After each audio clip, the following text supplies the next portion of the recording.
The air inside the gymnasium at the military training facility was thick with the distinctive, heavy scent of floor wax, stale sweat, and the oppressive humidity of a 1967 afternoon. It was a cavernous space, illuminated by flickering fluorescent lights that hummed with a low, persistent drone, casting a clinical glow over the men gathered on the matted floor. These were not casual athletes or hobbyists. They were Green Berets and Special Forces instructors, men whose entire lives were built around the grim reality of hand-to-hand combat. They stood in small groups, their massive frames casting long shadows, their arms crossed over thick chests. They were the elite, trained in the brutal efficiency of military combatives, a system that relied on overwhelming force, superior mass, and the relentless application of violence. For them, a fight was a mathematical equation where the larger, stronger man almost always dictated the outcome. In the center of this arena stood Bruce Lee. To the soldiers watching him, he looked almost out of place, a lean figure who seemed far too small to be a threat to the mountains of muscle surrounding him. He was barely 135 pounds, his physique not defined by the bulky, rounded muscles of a weightlifter, but by a dense, corded anatomy that looked more like an anatomical chart than a human body. He moved with a quiet, cat-like precision, his feet barely making a sound as he tested the grip of the mat. There was no bravado in his posture, no aggressive posturing that the soldiers were used to seeing. Instead, there was a terrifyingly calm stillness about him, a focus so intense that it seemed to pull the air toward him. The soldiers whispered among themselves, their voices low and tinged with a skepticism that bordered on mockery. They had heard the rumors of the Little Dragon, the man who claimed that traditional combat was too slow and that the military's approach to fighting was outdated. To men who had survived the jungles of Southeast Asia, these sounded like the hollow boasts of a Hollywood performer. Sergeant Miller was the one who finally stepped forward to represent the group. He was a massive man, standing over 6 feet tall and weighing a solid 220 pounds. His face was a map of old scars and sun-hardened skin. His eyes narrowed with the practiced indifference of a professional killer. Miller didn't hate the man standing before him, but he felt a professional obligation to prove that weight classes existed for a reason. He believed in the physics of a lead hook and the undeniable leverage of a clinch. To Miller, Bruce Lee was an anomaly, a fast twitch athlete who might look good in a demonstration, but would crumble once the heavy hands of a soldier landed on him. The other soldiers moved back, forming a wide circle around the two men, their heavy boots thudding against the hardwood floor beyond the mats. The gym grew quiet, the only sound being the distant rhythmic clank of weights from an adjacent room and the steady breathing of the two combatants. Before the actual sparring began, Lee suggested a simple demonstration of what he called explosive displacement. He wanted to show these men that power was not a product of mass alone, but of the speed of delivery and the total structural alignment of the body. He asked Miller to hold a heavy, reinforced striking pad, a thick slab of leather and dense foam, against his chest. Miller took the pad, planting his boots firmly in a wide, stable stance. He dug his heels into the mat, locking his knees and leaning his entire weight forward into the pad.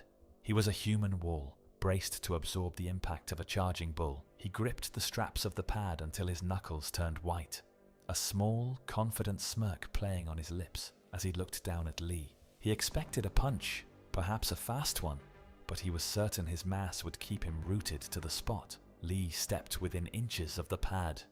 He didn't take a traditional boxing stance. He didn't pull his arm back or twist his hips to generate momentum. He stood completely relaxed, his lead hand hovering just a breath away from the leather surface. The soldiers watched closely, looking for the telltale signs of a wind-up, the dropping of the shoulder or the shifting of the weight. But there was nothing. For a heartbeat, the room seemed to hold its breath. Then, without any visible preparation, Lee's entire body seemed to vibrate. The strike didn't come from the arm alone.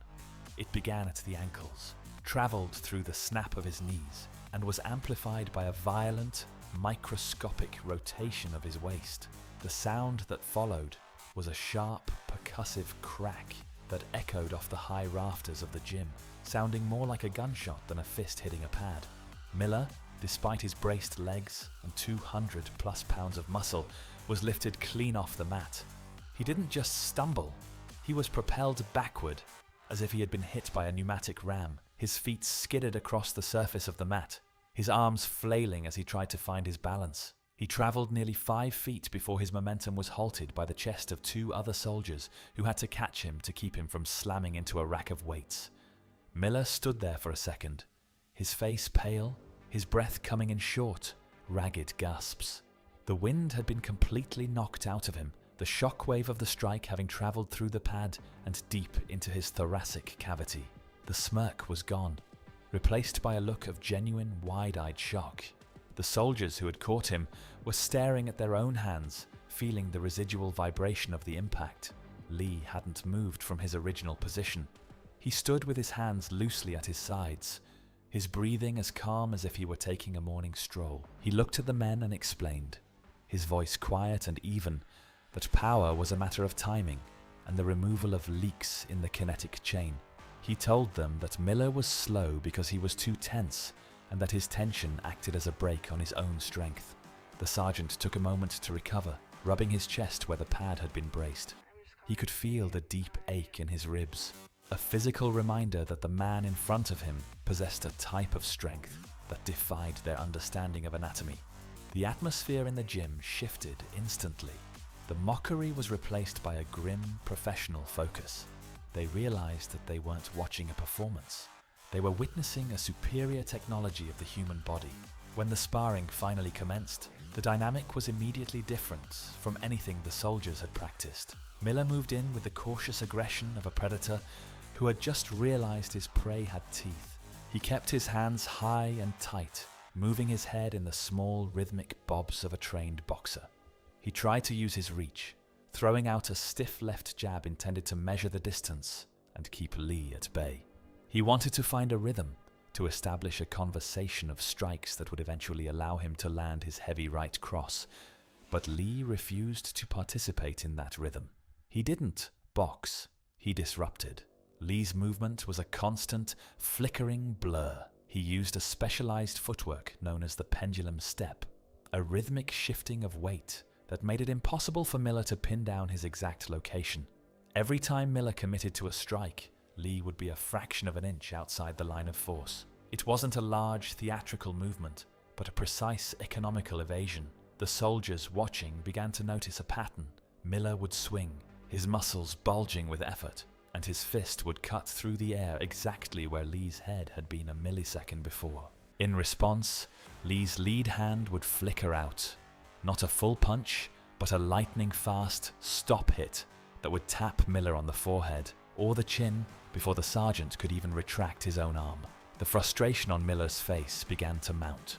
In his world, a fight was a series of trades. You give some, you take some. But Lee wasn't trading, he was intercepting. As Miller launched a devastating low kick aimed at Lee's thigh, a move designed to deaden the leg and limit mobility, Lee didn't pull back or block with his shin. Instead, he stepped into the kick. He used the shortest distance between 2 points, thrusting his lead foot forward and catching Miller's shin with the heel of his boot before the kick had reached its full velocity. The sound of the collision was sickening, a hard, bony thud that sent a jolt of pain up Miller's leg. The sergeant stumbled, his balance compromised, his lead leg suddenly heavy and unresponsive. He realized then that he couldn't outstrike this man. Every time he tried to attack, he was met with a counter-attack that arrived before his own strike could land. The soldiers on the sidelines were now completely silent, leaning forward, their eyes tracking the movement with clinical intensity. They were seeing a man who had mastered the art of non-telegraphic motion. In their own training, they were taught to load a punch, to pull the shoulder back, or twist the hip to give the strike power. But Lee's strikes seemed to appear out of nowhere. There was no preparatory movement, no shifting of the eyes, no change in breathing. His fist would simply travel from point A to point B in a straight line, arriving with the suddenness of a lightning bolt.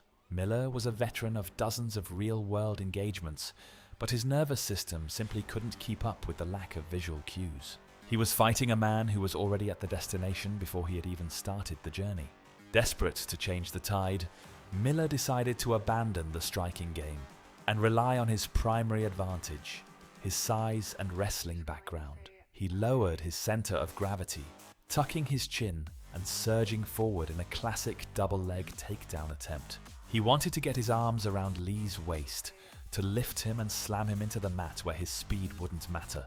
He moved with the sudden, explosive power of a man who knew how to use his mass as a weapon. He was willing to eat a few punches if it meant he could close the distance and turn the fight into a grappling match. The soldiers cheered as they saw their instructor close the gap, his massive arms reaching out to engulf the smaller man. But as Miller's fingers brushed the fabric of Lee's shirt, the little dragon seemed to dissolve. Rather than pushing back against the force, which would have played into Miller's strength, Lee simply yielded. He executed a lightning-fast pivot on the ball of his lead foot, his body rotating like a door on a well-oiled hinge. He used Miller's own forward momentum against him, his hands guiding the sergeant's head and shoulders further into the direction he was already traveling. It was a perfect application of the principle of the lever. As Miller's weight carried him past, Lee's lead foot hooked behind Miller's heel. The result was a spectacular, uncontrolled fall. The sergeant, unable to stop his own massive momentum, was tripped into a forward roll that sent him crashing onto the mat several feet away. He hit the floor with a heavy, muffled thud that seemed to vibrate through the entire gym. He wasn't injured. Lee had controlled the fall with the practiced ease of a master. But the humiliation was absolute. Miller lay on the mat for a heartbeat, staring up at the fluorescent lights, his chest heaving as he tried to process what had just happened. He had used every ounce of his strength, every bit of his elite training, and he had been handled as easily as a child. Lee didn't follow him to the ground. He stood several feet away, his hands held in a relaxed guard, his eyes neutral. He didn't offer a celebratory remark. He didn't even look winded. He waited for Miller to stand up, showing a level of restraint and professional courtesy that earned the silent respect of every man in the room. Miller rolled onto his knees and then pushed himself up to his feet, his movements slow and deliberate. He dusted off his fatigues, his face flushed not with anger, but with a profound, sobering realization. He looked at Lee, then at his fellow instructors, and he slowly shook his head. The fight was over, not because of a knockout, but because the gap in skill was so vast that to continue would have been pointless. The silence that followed was heavy, but it was no longer tense. It was the silence of a classroom where a difficult truth had just been demonstrated. The soldiers began to move in, their skepticism replaced by a hunger for information. They wanted to know the mechanics of the pivot, the timing of the stop hit, and the secret to the lack of telegraphing. Lee didn't talk about philosophy or ancient traditions in that moment. He talked about physics. He showed them how their own muscle tension was slowing them down, acting like internal friction that hindered their reaction time. He explained that a fight is a process of constant adaptation, and that the man who can flow from one movement to the next without a break in the sequence will always be faster than the man who thinks in steps. He spent the next few hours working with the men, breaking down their stances and showing them how to optimize their own frames. He taught them that the lead hand should be like a whip, not a club, and that the power comes from the snap at the end of the motion, not the push at the beginning. The sergeant, once the skeptic, became the primary student. He stood next to Lee, mimicking the small microscopic shifts in weight that allowed for such explosive power. The other soldiers practiced the pendulum step, their heavy boots sounding like a rhythmic drumbeat against the mats as they tried to find the fluid, vibrating quality that Lee possessed. As the session drew to a close and the evening light began to fade, the atmosphere in the gym was one of quiet, focused transformation. These men were the best the military had to offer, but they had been shown a higher ceiling of human performance. They realized that their training was a foundation, but it was not the end of the road. Lee had shown them that speed was not just a physical trait, but a product of mental clarity and physical relaxation. He had demonstrated that a smaller man could not only survive a confrontation with a giant, but could dominate it through the superior application of kinetic laws. When Bruce Lee finally prepared to leave, the sergeant walked him to the door. The two men stood for a moment in the cooling air of the parking lot, the sound of the bass humming in the distance. There were no grand pronouncements. Miller simply extended his hand, his grip firm and respectful. He thanked Lee for the lesson, acknowledging that he had seen something he didn't think was possible. Lee nodded, his expression softening into a brief, genuine smile. He told the sergeant that the body is a tool, but like any tool, it is only as good as the man who understands how it works. The story of that afternoon would circulate through the Special Forces community for decades, becoming a part of the lore of the facility. It wasn't just a story about a movie star who could fight. It was a story about the day the military realized that their understanding of hand-to-hand combat was incomplete. In the years that followed, the techniques and philosophies that Lee demonstrated that day began to seep into the training programs of various elite units. The move away from rigid traditional blocks toward the fluid, intercepting style of Jeet Kune Do was a slow but steady evolution that began in rooms just like that one. As Lee drove away, the gym was finally emptied of its occupants. The fluorescent lights were turned off one by one, leaving the mats in shadow, but the air still seemed to vibrate with the memory of that explosive crack, the sound of 135 pounds of human potential overcoming 220 pounds of tradition. The sergeant, walking back to his barracks, felt the lingering ache in his chest and the numbness in his leg. He knew that his own training would never be the same. He had been shown the speed of truth, and he knew that from that day forward, he would be looking for that same fluidity in everything he did. The lesson wasn't just about how to hit a man. It was about the limitless potential of a mind and body working in perfect, unhindered synchronization in the quiet of the night. The legend of the lesson for the sergeant began to take root, a reminder that in the world of true combat, the fastest man isn't just the one who moves the quickest. It's the one who is already there before the fight even begins.